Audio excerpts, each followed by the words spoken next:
어제 아하스의 악행을 보면서 같이 마음고생하느라 수고하셨습니다.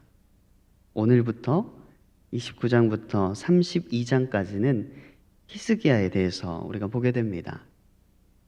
힐링하는 시간이에요. 지금까지 역대하를 보면서 솔로몬을 제외하고 이렇게 많은 분량을 할애해서 이야기하는 왕이 없었습니다. 그만큼 중요한 인물이라는 뜻이지요. 본문 1절에 보니까 히스기야가 왕위에 오를 때에 나이가 25세라고 합니다. 어떤 일을 시작할 때에는 그 나이가 참 중요합니다. 히스기야가 왕위에 오를 때는 아주 좋은 나이였습니다. 일하기에 정말 적절한 나이입니다. 왜냐하면 요아스를 보니까 요아스는 7세 왕위에 올라서 두 아내에게 장가들어서 자녀를 낳은 후에야 여호와의 전을 보수할 뜻을 세웁니다. 어느 정도 한 10여 년 정도는 시간이 흘렀다는 뜻이지요. 나중에 나오는 요시야 또한 8세에 즉위합니다. 그래서 즉위 후 8년에 개혁을 시작합니다. 너무 어린 나이에 즉위하게 되면 개혁하고자 하는 의지가 있어도 백성과 신하들 그들에게 뜻을 관철시키기까지 시간이 어느 정도 필요하다는 것이지요. 그런데 오늘 본문을 보면 히스기야는 원년, 그러니까 즉위하자마자 그 개혁을 시작합니다. 본문 3절에 보니 첫째 해 첫째 달에 여호와의 전 문들을 열고 수리하고라고 시작합니다. 즉위하자마자 개혁을 시작할 수 있는 참 좋은 나이에 즉위해서 29년간 통치를 하게 됩니다. 어떻게 통치하였는가를 보니까 히스기야에 대한 평가가 2절에 나와 있습니다.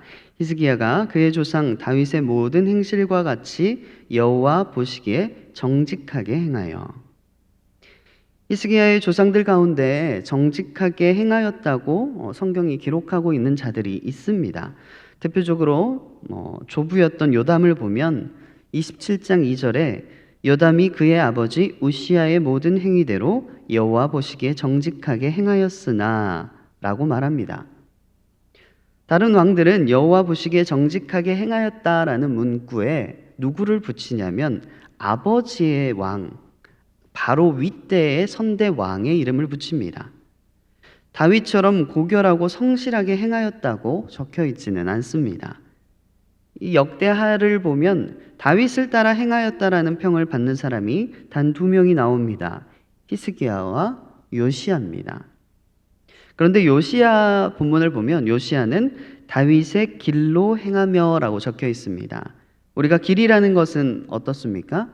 길이라는 것은 어떤 표지판이 있고 그쪽으로 내가 행하는 방향성을 나타내 줍니다. 딱 그와 같이 동일하지는 않지만 요시야가 추구했던 방향과 행동 양식이 다윗과 비슷했다라는 것을 길이라는 단어로 표현하고 있습니다.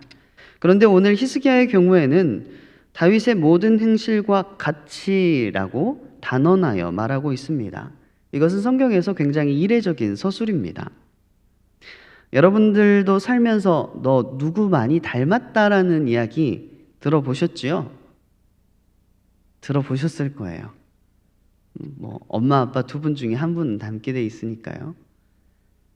저는 많이 들어보지는 않았던 것 같아요. 제가 막 누구랑 닮았네 이런 말을 많이 들어보지는 않았던 것 같아요. 그래서 어제 궁금해가지고 얼굴 인식 AI를 써봤어요.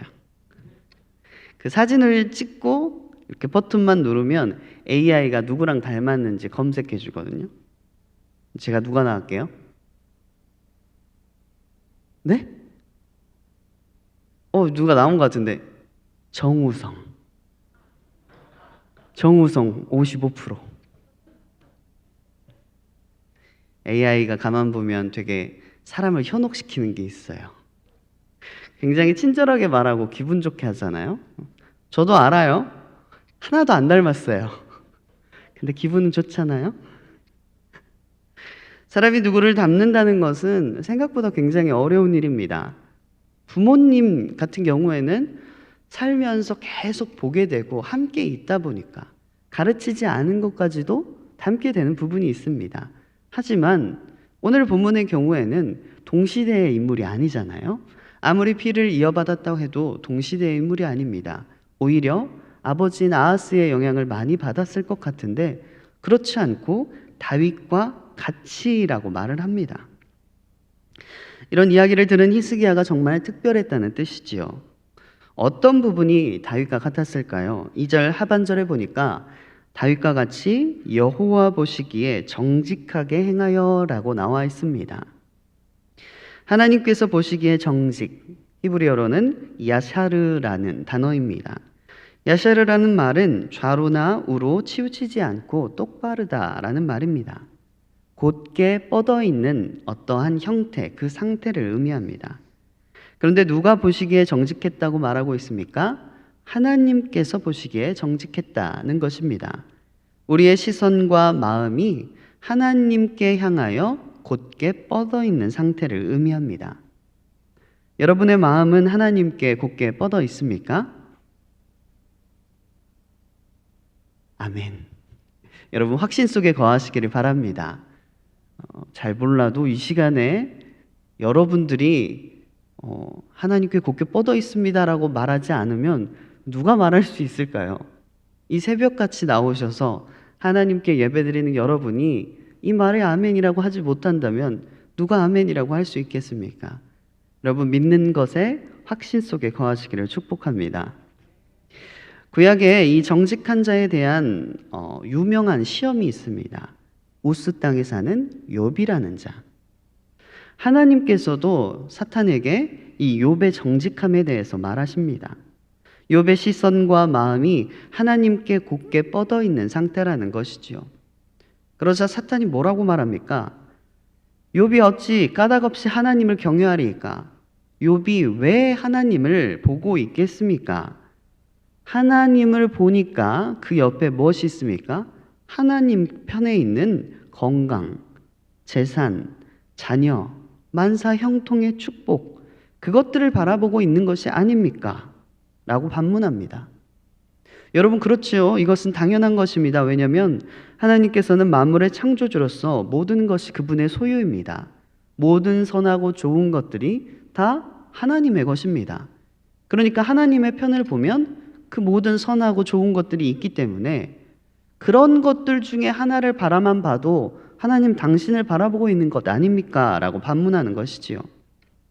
그래서 하나님께서 뭐라고 말씀하십니까? 그것들을 다 치워보거라. 그의 자산, 그의 자녀들, 그리고 그에게 허락된 모든 복과 건강까지도 다 치워봐라. 대신에 생명에는 손을 대지 말아라 라고 말씀하십니다. 그리고 욥의 시선이 어디를 향하는지를 보아라 라고 말씀하십니다. 우리가 알다시피 욥은 어떻게 됩니까? 욥은 그 모든 것을 치워버림에도 하나님을 끝까지 바라봅니다. 하나님께 자기의 시선과 마음이 곧게 뻗어 있는 상태. 그러니까 욥의 마음은 하나님 앞에서 정직한 상태입니다. 오늘 본문에서도 히스기야는 하나님 앞에서 정직합니다. 어제 어떤 상황까지 남유다가 그 위상이 낮아졌는지를 우리가 보았습니다. 통상적인 나라와 나라 간의 조약을 어겨도 전혀 문제가 되지 않을 정도로 그냥 지방의 잡족속이 아무나 쳐들어와도 될 정도로 그 정도의 위상까지 추락했습니다. 이런 상황에서 왕이 된다면 보통은 어떤 것부터 시작해야 됩니까? 타인이 우리나라를 쳐들어오지 못하도록 군사력부터 신경을 써야겠지요. 나라를 세우는 일, 국방을 튼튼히 하고 경제적으로 백성이 다시 부흥성장하게 만드는 일부터 해서 국력을 강화시켜서 누구에게도 침입받지 않는 그런 나라를 이루고 싶어 하는 일에 몰두할 것입니다. 그런데 히스기야의 시선은 누구에게 고정되어 있습니까? 하나님께 고정되어 있습니다. 하나님께 곧게 뻗어 있습니다. 하나님께서 주실 물질적인 축복이나 국가의 번영이나 백성의 안정과 평안을 기도하는 것이 아니라 하나님께서 주실 것을 생각하지 않고 어떤 것을 생각합니까? 하나님께 무엇을 드릴 것인지를 생각합니다. 3절에 보니까 첫째 해 첫째 달에 여호와의 전 문들을 열고 수리합니다. 그리고 4절에 제사장들과 레위 사람들을 모읍니다. 이것은 성전을 회복하고 제사장과 레위 사람들을 통해서 제사 드리는 것, 예배 드리는 것을 회복하는 것입니다. 하나님과의 관계를 회복하고 하나님 앞에서 정직하게, 곧 하나님께 대한 우리의 시선과 마음을 곧게 뻗어있는 상태를 회복하는 것입니다. 남아있는 병력과 군사와 장군을 모아서 힘을 회복하려 한 것도 아니고, 학자들과 상인들을 모아서 그들의 부를 회복하려고 한 것도 아니고, 히스기야는 오직 여호와께 성결을 회복하기 위해서 최선을 다합니다. 우리 또한 우리의 삶이 무너질 때가 있습니다. 건강이 무너질 때가 있고요. 우리의 삶에 있어서 굉장히 치욕스러운 일들로 수치를 당할 때도 있습니다. 그럴 때 우리는 어떻게 느낍니까? 힘을 더 키워서 복수해야지, 혹은 더 많은 물질들을 벌어서 내 수치를 가려야지 라고 생각하기 마련입니다. 그런데 히스기야는 그때 어떻게 했다고요? 여호와께 성결을 회복해야 되겠구나라고 생각했습니다. 하나님께서 나를 바라보셨을 때에 그 정직함을 잃지 않기를 축복드립니다. 이렇게 히스기야가 열심히 일을 하고 있는데요. 이렇게 열심히 하고 있는데 항상 뭐 하는 사람이 있죠? 네, 초치는 사람이 있어요. 34절에 보면 제사장이 부족하여 그 모든 번제 짐승들의 가죽을 능히 벗기지 못하는 고로라고 나와 있습니다. 그 윗절에 보니까 32절에서 33절에 보면 감사 제물의 수요가 나와 있습니다. 숫소 70, 순양 100, 어린 양 200, 소가 600, 양이 3000.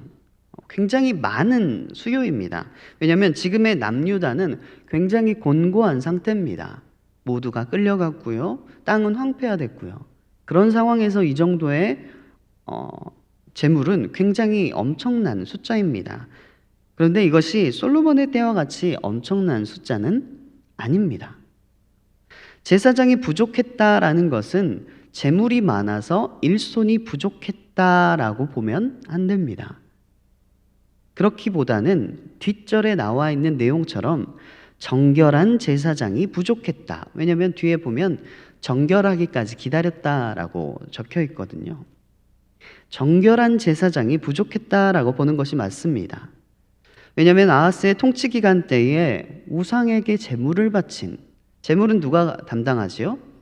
제사장이 담당합니다. 이 우상에게 제물을 바친 제사장들이 있었기 때문에 그들은 부정한 자로 간주되어서 정직 또는 직임 해제된 제사장들이 많았습니다. 그리고 열심을 낸다면 함께 할 수 있는 다른 제사장들이 있었습니다. 그런데 그들의 반차가 지금 담당하지 않고 있기 때문에 정결케 하는 어떤 행위를 하지 않았습니다. 만약에 히스기야 왕의 열심을 함께 한다고 했다면 자신들의 몸을 정결하게 했을 것입니다. 하지만 다른 제사장들, 이 열심을 내지 않는 그런 부류의 제사장들은 왕이 그렇게 나서서 할 일이 아니며 또한 이렇게 급하게 할 일도 아니라고 생각했습니다. 그리고 스스로를 성결하게 하는 데에도 관심을 기울이지 않았습니다. 우리가 읽었던 17절에 보니까 첫째 달 초하루, 그러니까 바로 시작한 거죠. 첫째 달 초하루에 성결하기를 시작하여서 그 달 초팔일에 여호와의 낭실, 그러니까 성소의 현관을 의미합니다. 그러니까 들어오면서 제단 뜰이나 백성이 거하는 제사를 올리는 그런 모든 곳을 정결케 한 다음에 성소의 현관까지 초팔일에 이르는 것이지요. 그리고 8일 동안 성소와 지성소를 성결하게 합니다. 그래서 모든 일이 16일까지 맞춰졌습니다. 그리고 나서 뭐라고 합니까? 떡상과 그릇을 깨끗하게 했습니다. 그럼 상식적으로 그 다음 일은 무엇이 이루어질까요? 제사가 이루어져야 됩니다. 그러면 제사를 드리게 되면 제물을 담당하는 제사장들은 미리 자신의 몸을 정결하게 했어야 됐습니다. 민수기 8장 5절에서 13절을 보면 레위인의 정결에 대해서 나오는데요. 이 레위인들이 이 제물을 담당하기 위해서 정결케 하는 시간, 그 시간이 곧 7일이 필요하다고 적혀 있습니다. 그런데 많은 제사장들은 자신을 정결하게 준비하지 않았습니다. 34절에 보니 다른 제사장들이 성결하기까지 기다렸다라고 되어 있습니다. 그러니까 이 7일의 정결 기간 동안에 그냥 기다려야 되는 거예요. 많은 제사장들이 정결케 되어 있지 않았기 때문에 그 모든 제사장들이 정결케 되기까지의 7일간의 시간을 기다려야 됐던 것이지요. 여기에서 그들을 돕는 것은 레위 사람들이었습니다. 이것은 레위 사람들의 성결하게 함이 제사장들보다 성심이 있었다라고 성경이 기록하고 있습니다. 원래 번제 짐승의 가죽을 벗기는 것을 돕는 것, 이것이 율법에 부합한 것은 아닙니다. 율법에는 제사장들이 해야 돼요.